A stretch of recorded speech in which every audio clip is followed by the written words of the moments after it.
नमस्कार मित्रांनो, मी विशाल ओबाळे. मित्रांनो, रेशन धान्याऐवजी आता पैसे मिळणार आहे.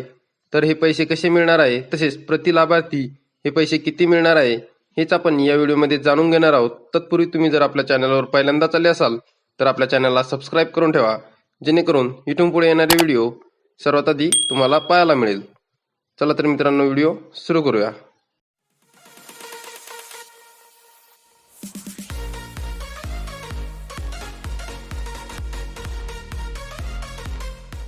बघू शकता, छत्रपती संभाजीनगर व अमरावती विभागातील सर्व तसेच नागपूर विभागातील वर्धा जिल्ह्यातील APL केशरी शिधापत्रिकाधारक शेतकऱ्यांना थेट रोख रक्कम हस्तांतरण योजनेनुसार देय असलेल्या रकमेत सुधारणा करण्याबाबतचा हा GR महाराष्ट्र शासन अन्न नागरी पुरवठा व ग्राहक संरक्षण विभाग यांच्याकडून दिनांक 20 जून 2024 रोजी हा GR काढण्यात आलेला आहे.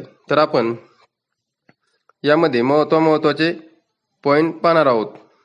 राज्यातील छत्रपती संभाजीनगर, जालना, नांदेड, बीड, धाराशिव, परभणी, लातूर, हिंगोली, अमरावती, वाशिम, अकोला, बुलढाणा, यवतमाळ व वर्धा अशा 14 शेतकरी आत्महत्याग्रस्त जिल्ह्यातील राष्ट्रीय अन्न सुरक्षा अधिनियम 2013 अंतर्गत समाविष्ट न झालेल्या APL केशरी शिधापत्रिकाधारक शेतकरी लाभार्थ्यांना माहे जानेवारी 2023 पासून अन्नधान्याऐवजी प्रतिमाह 150 रुपये इतक्या रोख रकमेच्या थेट हस्तांतरण डायरेक्ट बेनिफिशरी ट्रान्सफर योजना कार्यरत करण्यास मान्यता देण्यात आली आहे.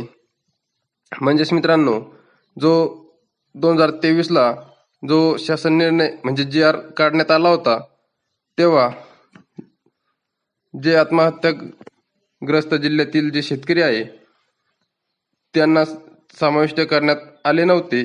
तर त्यांना प्रति व्यक्ती हे 150 रुपये एवढी रोख रक्कम ही देण्यात येत होती. परंतु आता या योजनेच्या यामध्ये वाढ करण्यात आलेली आहे. तर किती वाढ करण्यात आलेली आहे व का करण्यात आलेली आहे हे त्यांनी इथे स्पष्टपणे दिलेले आहे.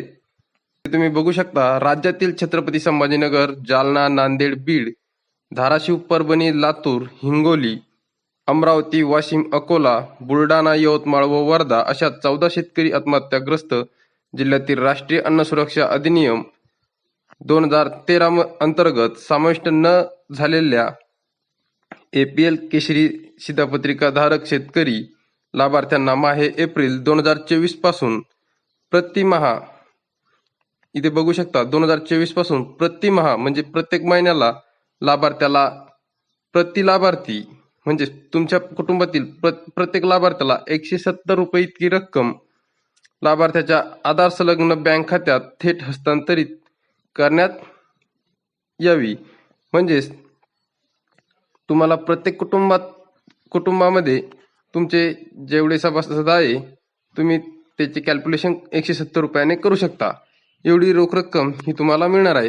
तर मित्रांनो, तुम्हाला जर या योजनेचे पैसे मिळत नसेल तर तुम्हाला काय करावं लागणार आहे, तर तुम्हाला जो 2023चा 28 फेब्रुवारीचा जो GR आहे, त्या GR मध्ये तुम्ही इथे बघू शकता, हा तुम्हाला फॉर्म देण्यात आलेला आहे.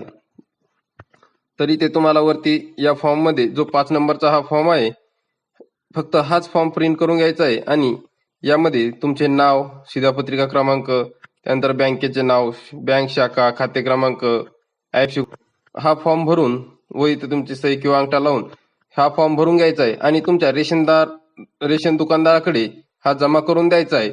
जर रेशन दुकानदाराकडे जमा होत नसेल तर तुम्हाला तुमच्या अन्न नागरी पुरवठा विभागाकडे तुम्हाला जाऊन हा फॉर्म जमा करून द्यायचा आहे व त्यासोबत एक बँक पासबुकची प्रत व आधार कार्डची प्रत आणि रेशन कार्डची प्रत ही तुम्हाला जोडून द्यायची आहे.